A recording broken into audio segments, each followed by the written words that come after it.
Listo. ¿Qué tal? Muy buenas noches a todos. Sean cordialmente bienvenidos a esta sesión de apologética. Ahora va a estar acompañándonos en esta dimensión Jaime. Hola, ¿qué tal, Madre Carmen? ¿Qué tal? Buenas noches. Buenas noches a todos. Es un gusto poder estar otra vez con ustedes y compartir estos temas de mucho interés para todos y aprender juntos pues estas bases fundamentales de nuestra fe para amar más nuestra religión católica y para conocerla también. No solamente es amarla en el desconocimiento, sino amarla conociendo que tiene un fundamento y tiene un sustento en pues nuestras fuentes, en la Sagrada Escritura, en la tradición de la Iglesia. Pues mucho gusto, me da mucho gusto que se vayan conectando poco a poco. Cada uno de ustedes los estamos esperando con mucho cariño, con mucha alegría y ojalá que como todos los días puedan compartir esta transmisión para que llegue a más personas. Muy bien, gracias, Madre. Pues quiero decirles que Jaime Cisneros, que en este momento se va a presentar, ya está aquí con nosotros. Él está encargado de la dimensión de ecumenismo. Ayer estuvo con nosotros David, que está encargado de la dimensión de apologética. Entonces, Jaime, por favor, preséntate aquí con nuestros amigos. Bueno, muchas gracias. Pues lo acabas ya de decir, Beto. Mi nombre es Jaime Antonio Cisneros Santana y participo en esta comisión en la parroquia. Pues estará desde hace aproximadamente unos 5 meses que empezó a trabajar. Y con mucho gusto, pues hemos estado preparando algunas charlas en este tema que en lo personal a mí me apasiona y creo además que es algo fundamental para nuestro tiempo y sobre todo para la misión que Cristo dejó a toda su iglesia, que es evangelizar, es ir y predicar por todo el mundo, ir y enseñar la buena nueva. Entonces, pues aquí estamos ahora con un tema y pues a sus órdenes, con mucho gusto. Muy bien, pues si gustas, comenzamos, Jaime. ¿Cómo no? Pues vamos a hablar ahora unos minutitos sobre la relación estrecha que existe entre la defensa de la fe, que es apologética, ecumenismo y división de los cristianos. En estos tres elementos que acabo de comentar, existe una relación muy estrecha. No son dimensiones de la vida de la Iglesia que se contraponen. La apologética y el ecumenismo son complementarios. En la tarea de la reunificación de los cristianos, son herramientas que aportan solución al mismo problema. Son dos disciplinas que se enfocan en el mismo objetivo: conservar la unidad al interior de la Iglesia, por un lado, y recuperar la unidad en el caso en que se haya perdido. Si somos conscientes de los peligros que existen de división al interior de la Iglesia, se puede prever evitarla. Eso por un lado. Por otro, dado que hay división entre los cristianos y como consecuencia hay grandes daños derivados de la misma, todos los cristianos debemos trabajar para recuperar la unidad. ¿De qué manera? Con la ayuda del trabajo ecuménico y de la apología. Es importante, por tanto, conocer una y otra dimensión, cosa que voy a tratar de exponer en los siguientes minutos. Y la siguiente, Beto, por favor.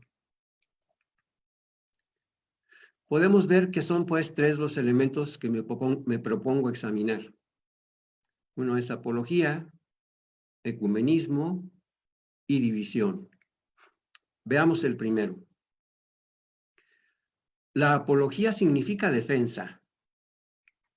En este caso, defensa de la fe, lo cual presupone conocimiento del texto y la correcta interpretación del mismo. Dicho de otra forma, la apologética es la disciplina que expone las pruebas y fundamentos de la verdad de la Iglesia. En 1 Pedro 3:15 encontramos elementos de esta definición. San Pedro escribe: al contrario, dad curso al Señor Cristo en vuestros corazones, siempre dispuestos a dar respuesta a todo el que os pida razón de vuestra esperanza, pero hacedlo con dulzura y respeto. ¿Qué encontramos? San Pedro, en este caso, aconseja tener conocimiento del Evangelio, de la doctrina en primer lugar, y en segundo lugar, respeto y dulzura en el diálogo. En esta cita están presentes la apologética y varios elementos de una actitud ecuménica: disposición al diálogo, respeto, amabilidad. 2. El ecumenismo es el trabajo encaminado a lograr la reunificación de los cristianos. Implica también preparación e instrucción, así como humildad y respeto en el diálogo, entre otras cosas. 3. La división de los cristianos. Pues es la separación de la Iglesia de un grupo de fieles inconformes, que casi siempre salen para fundar un grupo de cristianos con un líder o líderes que establecen sus propias normas y principios.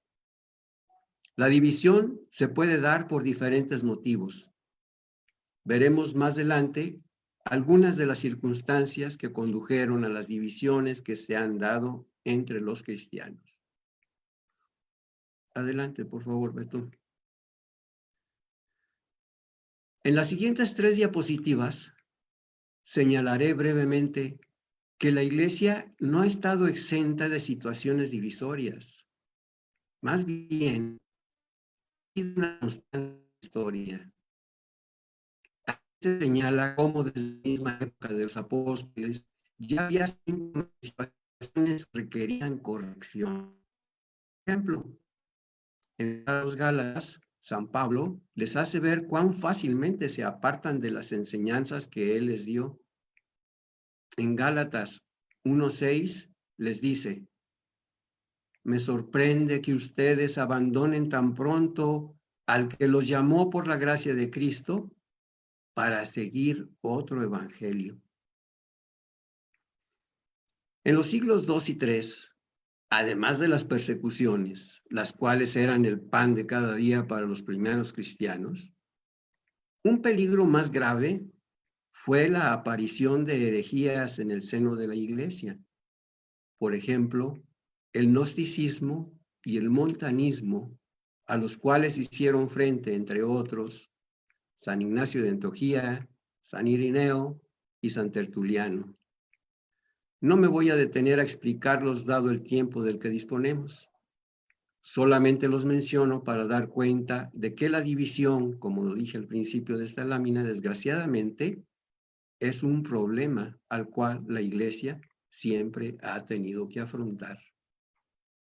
La siguiente, Beto, por favor. En los siglos IV y V aparecieron las siguientes herejías, las cuales provocaron división: el arrianismo, el nestorianismo, el monofisismo y el pelagianismo. Las 3 primeras en relación a la cuestión de la naturaleza de Cristo. Por ejemplo, Arrio decía que el Hijo era inferior al Padre y por tanto no tendría una existencia eterna, sino que sería la primera criatura del Padre. Esto el Concilio de Nicea en el año 325 proclamó el dogma católico de la consustancialidad del Padre y el Hijo en un único Dios, engendrado, no creado, de la misma naturaleza que el Padre. Así lo decimos cada que recitamos el credo. Posteriormente, en el Concilio I de Constantinopla, en el 381, en el año 381, se condenó el arrianismo. Nestorio afirmaba que en Cristo había dos personas distintas, una divina y otra humana. Esto se combatió en el Concilio de Éfeso en el año 431. El monofisismo enseñó que solo había una naturaleza en Cristo, la divina. En el Concilio de Calcedonia, en el año 451, se definió la verdad de la unión hipostática de las dos naturalezas de Cristo, la divina y la humana. Cristo, verdadero Dios y verdadero hombre. Por último, el pelagianismo. Esta herejía niega totalmente el orden sobrenatural y la necesidad de la gracia para la salvación. Esta la combatió San Agustín.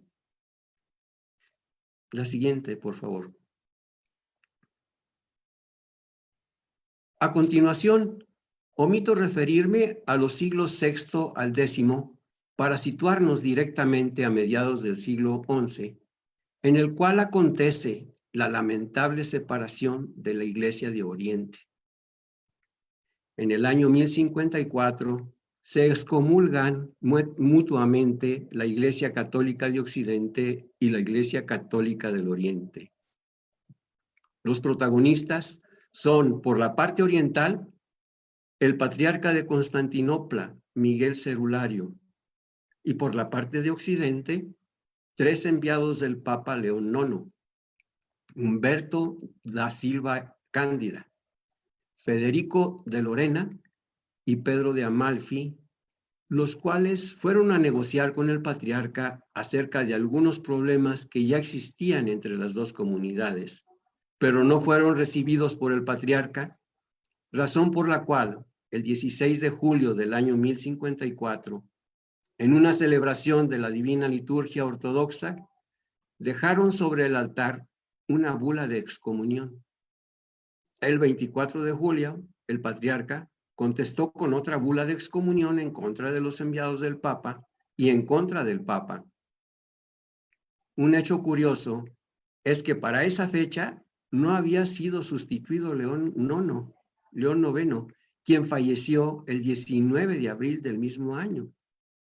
Su sucesor, Víctor II, inició su pontificado el 13 de abril del año 1055. Las excomuniones fueron anuladas el 7 de diciembre de 1965, casi 900 años después, por el Papa San Pablo VI y por el patriarca de Constantinopla, Atenágoras I. La siguiente, por favor. Veamos ahora el origen de la división en Occidente. A Martín Lutero, sacerdote agustino que vivió de 1483 a 1546, se debe en gran parte el nacimiento del protestantismo, que sacudió a la Iglesia Católica y la sacó de un letargo en el cual vivía de la mano de una lamentable situación moral. En la Iglesia Católica, como reacción a la reforma, entre comillas, protestante, se inició una contrarreforma, entre comillas, que culminó en el Concilio de Trento. Este se celebró del año 1545 a 1563 en varias fases. El inicio de la inconformidad de Lutero la produjo el permiso que el Papa León X dio al príncipe Alberto de Maguncia de dar indulgencias a cambio de cooperaciones económicas. Lutero, el 31 de octubre de 1517, publicó 95 tesis, así las llamó, en las cuales condenaba la utilización de las indulgencias para obtener dinero para la construcción de la Basílica de San Pedro en Roma. Ante esto, el Papa le solicitó que rectificara a través de enviados, quienes hicieron varios intentos. Pero Lutero no se retractó, por el contrario, siguió añadiendo fuertes críticas, denunciando los excesos y abusos del clero y de la alta jerarquía. Lutero no paró ahí, sino que continuó en su combate haciendo afirmaciones equivocadas sobre asuntos doctrinales. En 1521, el Papa León X lo excomulgó. La siguiente, por favor. Así las cosas, podemos decir que el nacimiento del protestantismo la causó un conjunto de factores. Señalamos, entre otros, la vida poco edificante de católicos, miembros del clero y algunos integrantes de la alta jerarquía. Interpretaciones equivocadas de la Biblia. Rechazo a dos bases de la doctrina católica, la tradición y el magisterio. Actitudes rebeldes, rechazo, intransigencia, intolerancia, odio, soberbia. 5. Aprovechamiento de la situación para que el pueblo y los nobles se liberaran del pago de diezmos y poder quedarse con propiedades de la iglesia. Y por último, confusión. Una cosa es la denuncia de actuaciones incorrectas por parte del clero y los fieles. Y otra muy diferente, meterse a desmantelar la base doctrinal y la estructura de la iglesia. La siguiente, por favor.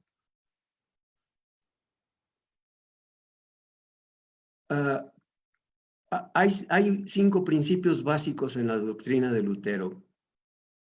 Uno es sola escritura. Con esto defendió la libre interpretación de la Biblia. Sin la garantía de un magisterio y borrando la historia de la Iglesia en cuanto a la interpretación de la Biblia y del contenido doctrinal expresado en los escritos de los padres, concilios y apologetas. Otro de sus principios fue solo gracia y el otro es solo fe. Estos van unidos muy de la mano. Estos se unen a lo que se llama doctrina de la justificación. Lutero afirmó que los individuos podían obtener la salvación solamente ejercitando una gran fe en Jesucristo y, por supuesto, a través de los méritos de Cristo obtenidos para nuestra salvación. Por lo que, decía Lutero, no tenía gran importancia cuál fuera el comportamiento del hombre, ¿no? Pues Cristo ya había hecho todos los méritos por nosotros. Entonces nuestra salvación prácticamente, él predicaba, estaba garantizada. Otro de los principios fue solo Cristo. Esto implicaba que decir que la iglesia no es indispensable. La iglesia sale sobrando. Y el otro, solo a Dios la gloria. Entonces, pues fuera María, fuera los santos, fuera muchas cosas del culto que pues se practican aún todavía en nuestra doctrina católica. Otro, por favor. La libre interpretación de la Biblia es una de las principales causas de tanta división entre los protestantes. En el mismo inicio del protestantismo comenzaron las divisiones promovidas por líderes que se dieron a la tarea de expresar sus propias interpretaciones de pasajes de la Biblia. Es decir, una vez que Lutero y sus seguidores trasladaron a cada individuo la autoridad para interpretar de forma definitiva las Escrituras, se encontraron con un problema aún mayor. El mismo principio que ellos usaron para rechazar la autoridad de la Iglesia podía ser usado contra ellos por sus propios seguidores. El colmo se pone de manifiesto en la forma como utilizaron y utilizan actualmente la Biblia para justificar la propia autoridad de cada grupo protestante, rechazando la autoridad del Papa. Veamos un poco de historia. La siguiente, por favor. Vamos a ver en las siguientes 2 diapositivas el fundador de los protestantes y algunos otros fundadores de iglesias protestantes. Lutero en 1517 funda el protestantismo y a quienes lo siguieron en todo se les llama luteranos. Tomás Münzer vivió de 1490 a 1525. Se unió a los anabaptistas. Junto con otros, defendió los principios de los anabaptistas. Se les llamó de esa manera porque se oponían al bautismo a edades tempranas. Enrique VIII, en 1534, funda la Iglesia Anglicana. En Inglaterra así se llama. En Estados Unidos de América se denominan episcopalianos. La siguiente, por favor. Ulrico Zwinglio y Calvino en Suiza en 1537 fundaron la Iglesia Reformada Suiza, o se le conoce simplemente como Iglesia Reformada, y en otras partes del mundo se les conoce como presbiterianos. John Knox nació en Haddington, Reino de Escocia, en 1514. No hay una fecha exacta de la fundación de los presbiterianos en Escocia, sin embargo, la actividad de John Knox fue determinante.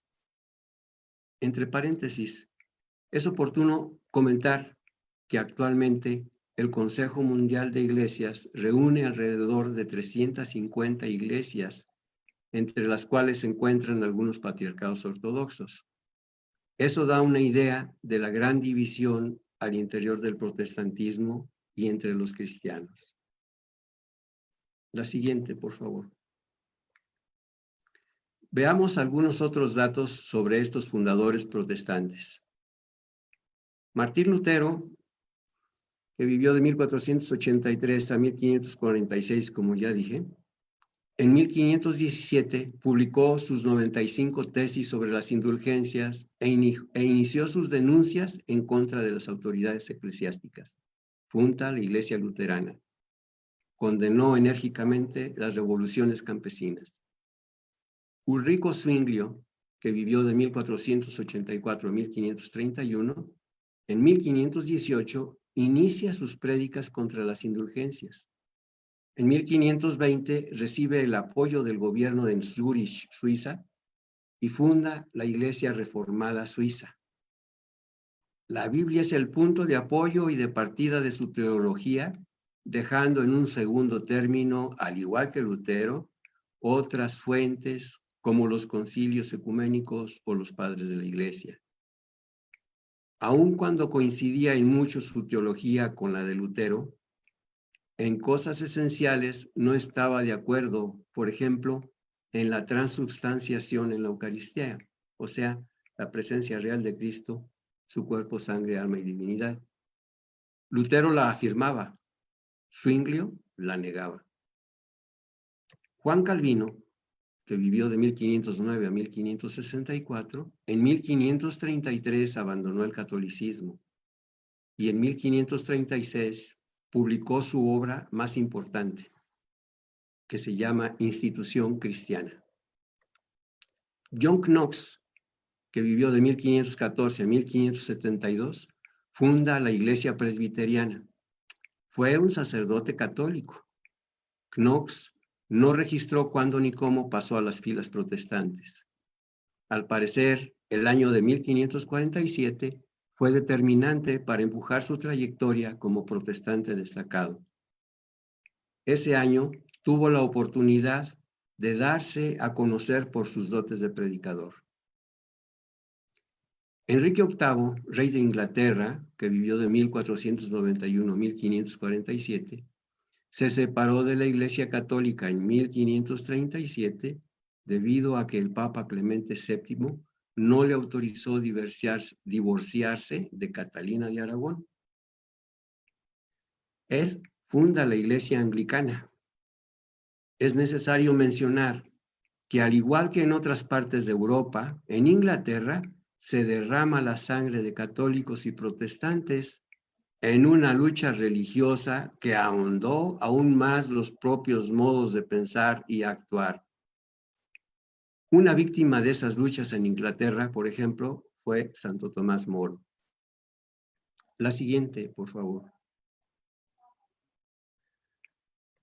El padre Flaviano Amaturi, en su libro Diálogo con los protestantes, tercera edición, cita el contenido parcial de una carta de Calvino a Philip Melanchthon, en el que reprobaba el asunto de la división.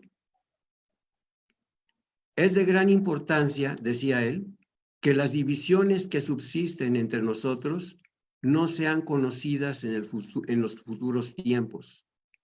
Nada puede ser más ridículo que el hecho de que quienes fueron impulsados a separarse de la totalidad no hayan podido lograr sino un tan precario acuerdo en el principio mismo de la reforma. Esta es la carta 141 de Calvino. Pero no solo Calvino observaba los desastres causados por sus propios principios. El resto de los reformadores también se quejaban de sufrirlas en carne propia.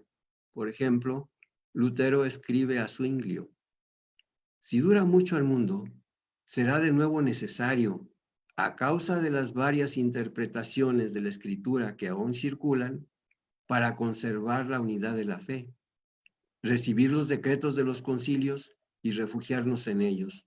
Fíjense qué absurdo que el mismo Lutero escribiera esto, volviendo la mirada a aquello que había despreciado.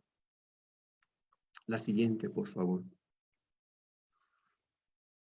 Los consejos, regresemos nuevamente en el tiempo para hacer una revisión de la historia de la Iglesia con la finalidad de confirmar que desde la era apostólica aparecen textos en los que se advierte a los creyentes del peligro de quienes mal interpretan la doctrina o que invitan a actuar de diferente forma a las instrucciones de los apóstoles. Hay varios ejemplos. En 1 Corintios, capítulo 1, versículo del 10 al 13, podemos leer lo que dice San Pablo. Hermanos, en el nombre de nuestro Señor Jesucristo, yo los exhorto a que se pongan de acuerdo, que no haya divisiones entre ustedes y vivan en perfecta armonía, teniendo la misma manera de pensar y de sentir. Porque la familia de Chloe me ha contado que hay discordias entre ustedes. Me refiero a que cada uno afirma: yo soy de Pablo, yo de Apolo, yo de Cefas, yo de Cristo. ¿Acaso Cristo está dividido? ¿O es que Pablo fue crucificado por ustedes? ¿O será que ustedes fueron bautizados en el nombre de Pablo? En Romanos, capítulo 16, versículo 17, San Pablo dice: les ruego, hermanos, que se cuiden de los que provocan disensiones y escándalos, contrariamente a la enseñanza que ustedes han recibido. Eviten su trato. En la segunda carta de Pedro, capítulo 1, versículos 20 y 21, San Pedro dice: sépanlo bien, ninguna profecía de la Escritura puede ser interpretada por cuenta propia, pues ninguna profecía ha venido por iniciativa humana, sino que los hombres de Dios han hablado movidos por el Espíritu. Esto es para pensarlo, meditarlo. Pasemos a la siguiente, por favor. Con lo que ya vimos, puede cada quien darse cuenta de la gran dificultad que hoy tenemos quienes participan del diálogo ecuménico con la finalidad de recuperar la unidad perdida. Asimismo, podemos comprender mejor lo que hoy sucede a nuestro alrededor. Intentemos ahora tratar de contestar la pregunta: ¿cómo preservar la unidad? Bueno, pues a través del estudio podemos saber cómo aprovechar las herramientas que nos da la apologética y el ecumenismo. Si estamos bien instruidos, es más difícil que estemos tentados a separarnos o a que un cristiano no católico nos convenza de dejar de ser católico. O cuando sea necesario, no podamos dar razón de nuestra fe. Cuando existe la división, es necesario recuperar la unidad. Para ello también vale la apologética y el ecumenismo. El ecumenismo y la apologética, como ya dije, no se oponen, sino que se complementan, suman, multiplican las posibilidades tanto de evitar la división como de cosechar la reunificación. Un católico instruido que vive el mensaje evangélico y está atento a la voz de nuestros obispos y el Papa, difícilmente se retirará de la Iglesia Católica, además de que con su testimonio de vida invita a otros que sigan su ejemplo. La siguiente, por favor. Vamos a ver las ventajas que da el conocimiento profundo de la doctrina a un apologeta católico. 1. La apología se puede usar en las siguientes circunstancias: para evangelizar, para catequizar, para prevenir y evitar separaciones de la feligresía al interior de la Iglesia, para dialogar con los hermanos separados, que esto es ecumenismo, y para dialogar con hermanos no cristianos pertenecientes a otras religiones. Aquí en este caso se realiza un diálogo interreligioso. La ignorancia nos pone siempre en el camino de la pobreza extrema, en este caso, pobreza espiritual, que produce falta de solidez, que puede arrastrar al creyente de un lado a otro según la dirección del viento. La falta de conocimiento ocasiona que la religiosidad solamente se manifieste de manera externa en actos que se realizan siguiendo costumbres arraigadas transmitidas de una generación a otra. Si estamos preparados ante la pregunta de por qué hacemos lo que hacemos, seguramente no será solamente, pues así lo hicieron mis papás, así lo hacían mis abuelos, sino que la respuesta se enriquecerá con otras razones que recuerdan circunstancias y hechos que originaron lo que se celebra. Tener preparación lo podemos comparar a un árbol que crece bien enraizado y por tanto capaz de soportar vientos fuertes y permanecer erguido. La siguiente, por favor. Ventajas que da el conocimiento de la doctrina y normas de ecumenismo. Proporciona la posibilidad de participar en las comisiones de diálogo con los hermanos separados. Da la certeza de participar en el trabajo ecuménico, aunque no se tenga instrucción necesaria, a través del ecumenismo espiritual, el cual implica oración, conversión y testimonio de vida. A través del ecumenismo espiritual, todos los católicos debemos participar en la búsqueda de reunificación de los cristianos. Así lo señalan los principales documentos sobre ecumenismo. La siguiente, por favor. Veamos ahora cuáles son los documentos de la Iglesia que hay que estudiar para participar en el trabajo ecuménico y para hacer apologética. Solamente los voy a mencionar. En el ecumenismo tenemos el documento Unitatis Redintegratio, que significa la recuperación de la unidad. Es un decreto del Concilio Vaticano II. Está también el Directorio para la aplicación de los principios y normas sobre ecumenismo. Lo pidieron los padres conciliares como complemento del anterior decreto. Está también la dimensión ecuménica en la formación de quienes se dedican al ministerio pastoral. Es también un documento que complementa lo que se menciona sobre formación ecuménica en el directorio. Ut unum sint, para que sean uno. Es una encíclica de San Juan Pablo II.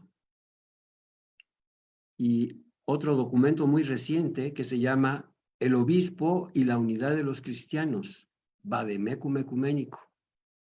Este documento fue preparado por el Pontificio Consejo para la Unidad de los Cristianos y publicado recientemente el 4 de diciembre del 2020. O sea, hace 2 meses, 3 meses.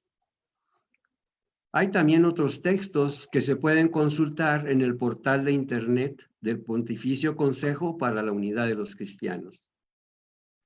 En la apologética tenemos, desde luego, la Biblia, teología, historia de la Iglesia, catecismo, que es doctrina, y la tradición de la Iglesia. Puesto que el ecumenismo y la apologética se complementan, por tanto, la necesidad de que el apologeta estudie al mismo tiempo las asignaturas de ecumenismo es una demanda que se vuelve indispensable y viceversa. Es decir, la actividad ecuménica completa y perfecciona la actividad apologética y viceversa. En la diapositiva anterior, mencioné que todos los católicos debemos participar en el trabajo ecuménico. Más adelante vamos a ver cómo es posible, aun cuando no tengamos conocimiento de todas estas materias y documentos de la Iglesia. La siguiente, por favor. El proselitismo es una actividad que se realiza para conseguir adeptos. Es un problema que se presenta como un reto, sobre todo para la Iglesia Católica, la Iglesia Ortodoxa y las iglesias históricas protestantes. Es una actividad que sobre todo realizan las sectas y que todos los demás padecen. A los católicos se les presenta como una oportunidad de hacer trabajo de catequesis al interior de las comunidades católicas para evitar las pérdidas de fieles. Para católicos y para los cristianos de otras denominaciones, se les presenta el reto de predicar a un Cristo dividido entre ellos que no lo conocen.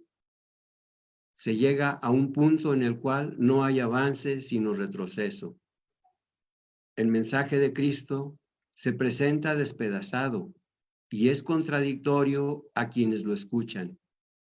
Cristo habla de unidad, fundó una sola iglesia y esto lo contradecimos con tanta división entre nosotros.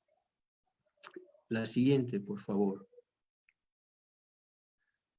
Voy a presentar un ejemplo de la búsqueda de unidad entre los protestantes. Todos nos damos cuenta del absurdo de la división y damos pasos para tratar de encontrar la unidad. Veamos enseguida un ejemplo de cómo la ha buscado una de las tantas denominaciones protestantes. Esta se llama actualmente Comunión Mundial de Iglesias Reformadas. Este es el nombre con el que actualmente se conoce a una progresiva acción de unir iglesias. La fecha de sus orígenes se remonta al siglo XVI. En aquel tiempo incluía seguidores de Ulrico Zwinglio y Calvino, calvinistas por un lado y seguidores de John Knox, que son presbiterianos. Fundan los siguientes organismos con la idea de unificar iglesias. Primero, dentro de la historia está la Alianza de las Iglesias Reformadas a lo largo del mundo, sosteniendo el sistema presbiteriano. Todo este es el título de la organización. Fue formada en Londres en 1875, uniendo consigo 21 iglesias presbiterianas de Europa y Norteamérica. Posteriormente surgió otra organización distinta a la anterior, el Consejo Congregacional Internacional. Surgió en 1891 en Londres. Más adelante, a la siguiente, por favor. Más adelante, en 1970, surgió en Nairobi la Alianza Reformada Mundial, constituida por la unión de las dos organizaciones anteriores. En esa oportunidad, en 1970, se unieron 114 iglesias, miembros de 70 países. Otra organización distinta a la anterior, el Consejo Ecuménico Reformado, llegó a abarcar 41 iglesias con 12 millones de miembros en 26 países, la mayoría de África y Asia. Reunía iglesias que no tenían otros vínculos ecuménicos internacionales y estaban comprometidas con el apoyo mutuo en una unidad confesional reformada.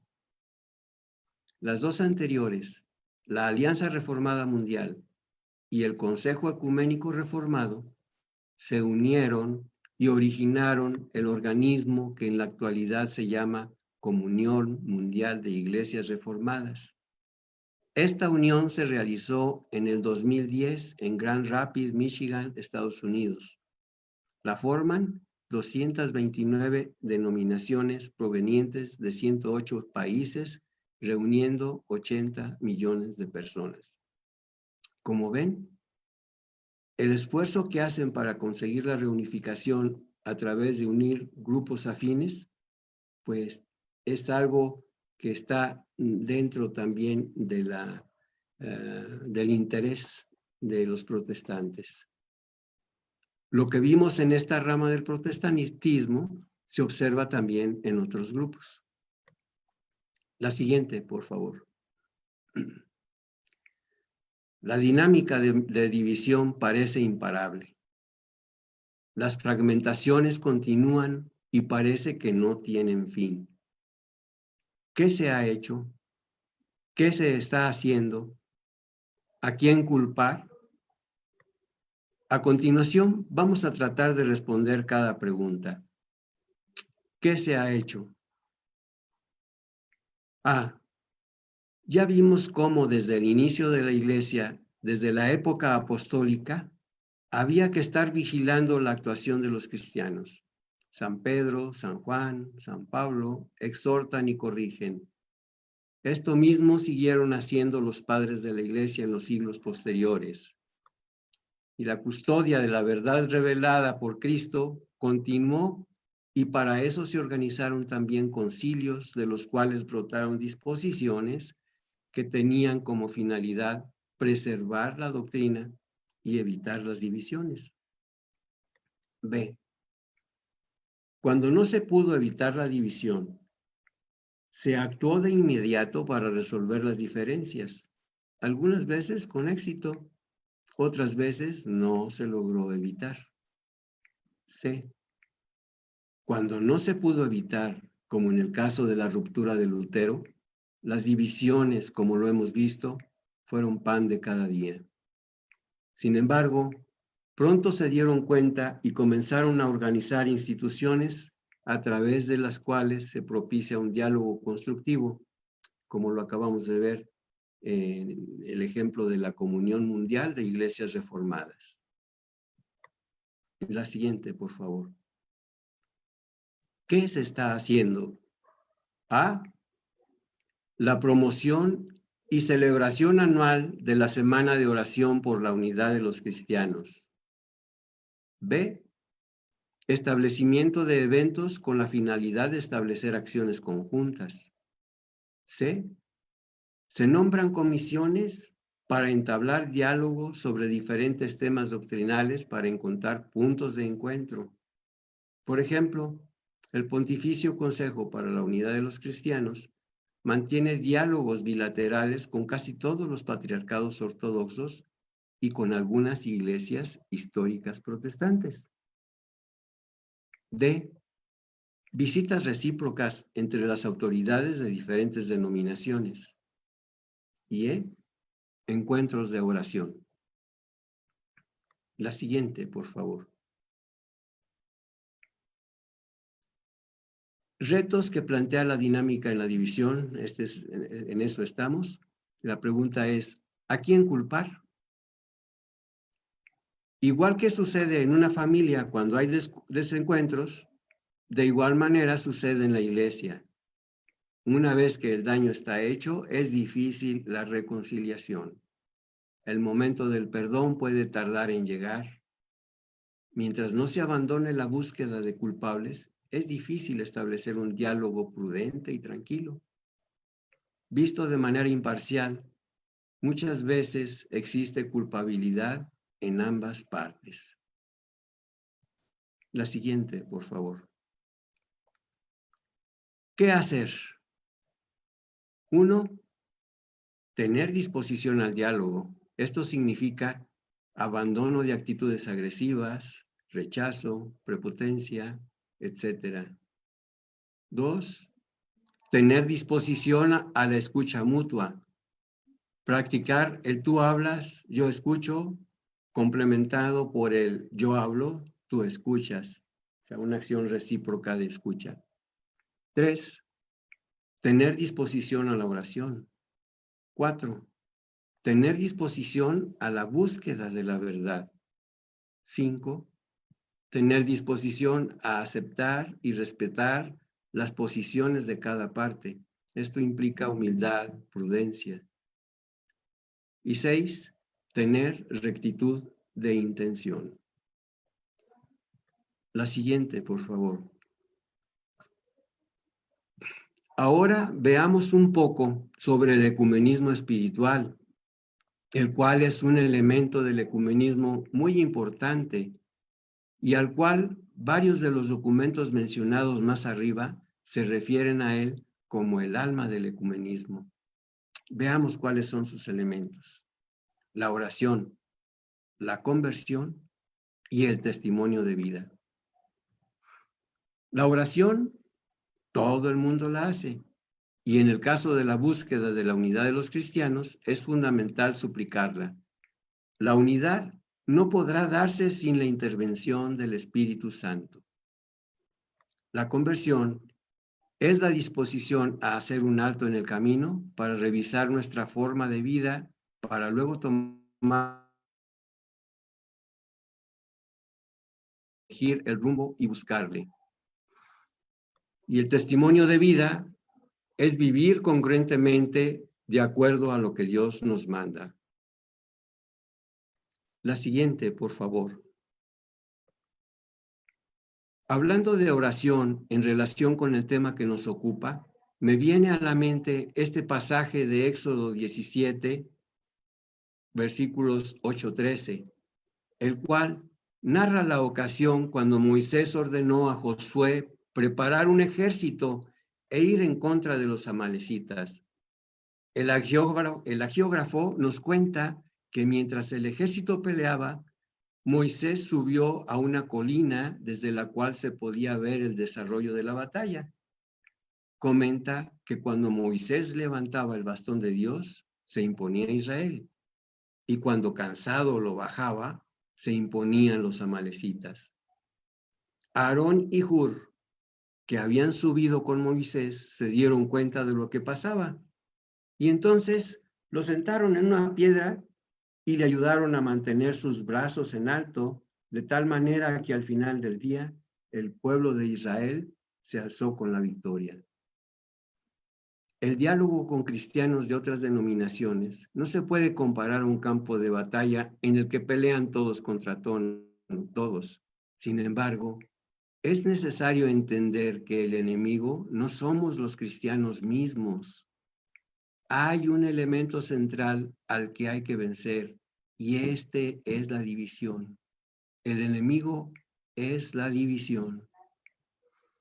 Todos quienes están implicados en el diálogo pueden unir sus manos para suplicar la unidad, y los católicos podemos, en todos los niveles, apoyar el trabajo de diálogo para que Dios ayude a vencer al divisor.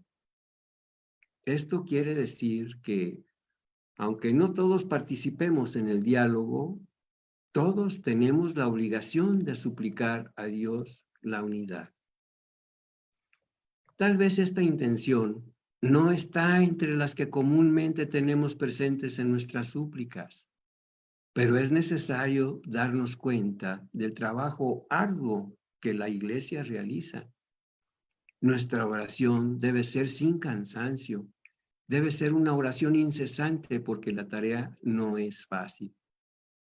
Recordemos que a partir del Concilio Vaticano II han transcurrido 55 años y el diálogo aún continúa.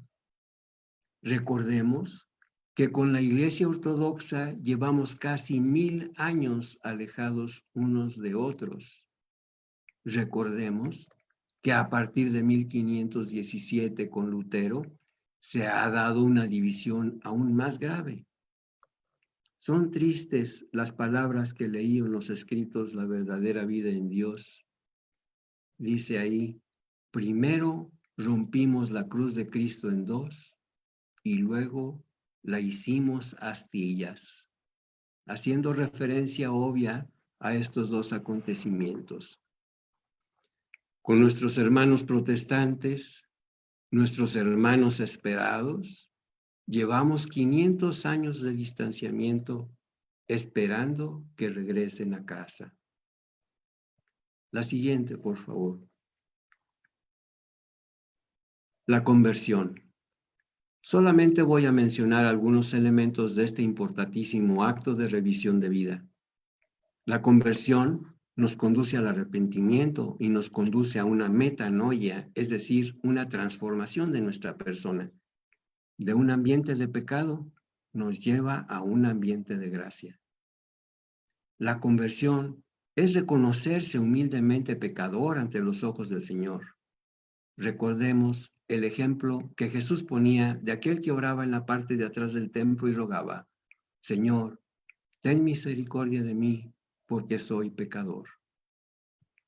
La conversión impulsa el deseo de abandonar la ignorancia religiosa, sustituyéndola por interés en instruirse, anhelo de conocer y vivir el Evangelio. También la conversión implica estar dispuestos a una purificación. Es indispensable estar limpios. Es estar dispuesto a confesar nuestras faltas con el sacerdote. Si pensamos que estamos convertidos, es necesario dar un paso más. Es necesario tener sed de Dios, desearlo, buscarlo, adorarlo. Estar convertidos es caminar por la senda de la santidad. Esa es nuestra vocación. Dios nos dice, sed santos porque yo soy santo. Estar convertidos es dejar a un lado los paradigmas del mundo, por ejemplo, aquello cuando dice uno, piensa mal y acertarás. O aquel otro, el que tranza no avanza, y hay varios más, ¿eh? Entonces, todo eso hay que desecharlo de nuestras actitudes, de nuestras palabras, de nuestros ambientes. Si estamos convertidos, no juzgamos. Somos conscientes de que el juicio le pertenece a Dios. Nosotros no podemos ver el interior de las otras personas. Recordemos que solo Dios es lector de corazones. La siguiente, por favor. Como nos lo señala la Madre Teresa de Calcuta, es una tarea muy difícil de cumplir el testimonio de vida. Ella decía, ejecutar lo que se enseña es tan difícil como subir piedras a la cima del campanario. Tal es la diferencia entre la enseñanza y la práctica. El ejemplo que usa la Madre Teresa en sí mismo es un despropósito si ya está construido el templo. Pero lo que quiere decir resaltar ella es que entre las enseñanzas y la práctica existe un trabajo arduo y que es necesario realizar. Hablar es muy fácil. Actuar de acuerdo a lo que se dice, pues es lo difícil. Es necesario poner en la práctica estos dos dichos. El movimiento se demuestra andando. Y este otro, obras son amores y no buenas razones. La siguiente, por favor. Aquí nos preguntan, ¿quién debe participar en el trabajo ecuménico? Todos los católicos, todos. Tal vez, como ya lo dije anteriormente, no estamos acostumbrados a incluir en nuestra oración pedir a Dios por la unidad de los cristianos. Es necesario incluir esta petición. Señor, únenos. Es algo que podemos hacer aun cuando no tengamos la preparación necesaria para participar en los diálogos que se realizan con los hermanos separados. En esta plática he dicho muchas cosas, pero esta última es tan importante que no debe ser olvidada por ninguno de quienes estamos aquí presentes. Debe ser el fruto de haber escuchado todo lo que hasta aquí se dijo. Oremos, pues, todos por la unidad de los cristianos. Unamos nuestra oración a la de Cristo, quien antes de partir de este mundo oraba a su Padre. No ruego solamente por ellos, sino también por los que gracias a su palabra quedarán en mí. Que todos sean uno, como tú, Padre, estás en mí y yo en ti. Que también ellos sean uno en nosotros, para que el mundo crea que tú me enviaste. Este es Juan, capítulo 17, versículos 20 y 21. La siguiente, por favor. Hagamos finalmente un recuento de lo que hemos visto, de lo que hemos escuchado. La relación entre ecumenismo, apologética, división y unidad de los cristianos. Esto es el tema. Estos 4 elementos se relacionan. El ecumenismo y la apologética nos dan conocimientos que pueden ser transformados en herramientas con las cuales conseguir el mismo objetivo, mantener la unidad, evitar la división, y si hay división, recuperar la unidad. Vimos también la importancia de la apologética y el ecumenismo y algunos de sus elementos. Vimos un poco de historia sobre la división de los cristianos. Vimos un poco de historia sobre los esfuerzos para restablecer la unidad. Descubrimos la importancia del ecumenismo espiritual como herramienta con la cual podemos participar todos los católicos, todos, sobre todo a través de la oración, la conversión y el testimonio de vida. Por todo esto, me atrevo a hacerles una propuesta. A partir de hoy, incluyan en sus oraciones de esta noche la intención de pedir por la unidad de los cristianos. Y que no solamente sea por esta noche, sino mañana y pasado, y esta semana, y este mes, y diario, hasta convertirla en un hábito. Es necesario que Dios escuche nuestra súplica. Padre, únenos. Salvador y Señor nuestro Jesucristo, únenos. Espíritu Santo, únenos. Dios trino y uno, únenos. Pues esto es lo que yo tenía preparado para comentarlo con todos ustedes, para decirlo. Yo regreso con Beto nuevamente, y espero que haya sido de su agrado y de su provecho todo esto que hemos visto. Desde luego es un material que pues está para profundizarlo, para estudiarlo, pero pues enterarse, estar interesado es parte de la formación y ojalá podamos seguir en ella. Muchas gracias. Gracias a ti, Jaime. Gracias por esa amplia y completa exposición que acabas de hacer. Ayer mismo, David, insistía en la necesidad de formarnos en la fe. Hiciste referencia a varias citas de la Biblia. Entonces es importante conocer la Sagrada Escritura.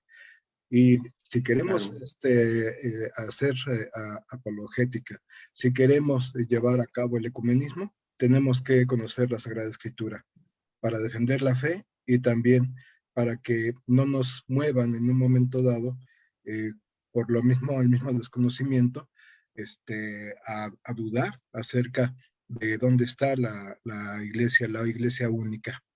Muy bien, muchas gracias, Jaime. Muy bien. Pues a sus órdenes, con todo gusto. Muy bien. Pues muchas gracias a todos. Les agradecemos la presencia en esta noche. Lo esperamos el día de mañana con otro tema también muy interesante y que Dios les bendiga. Buenas noches a todos. Buenas noches, Jaime. Buenas noches y muchas gracias a todos. Que Dios los bendiga.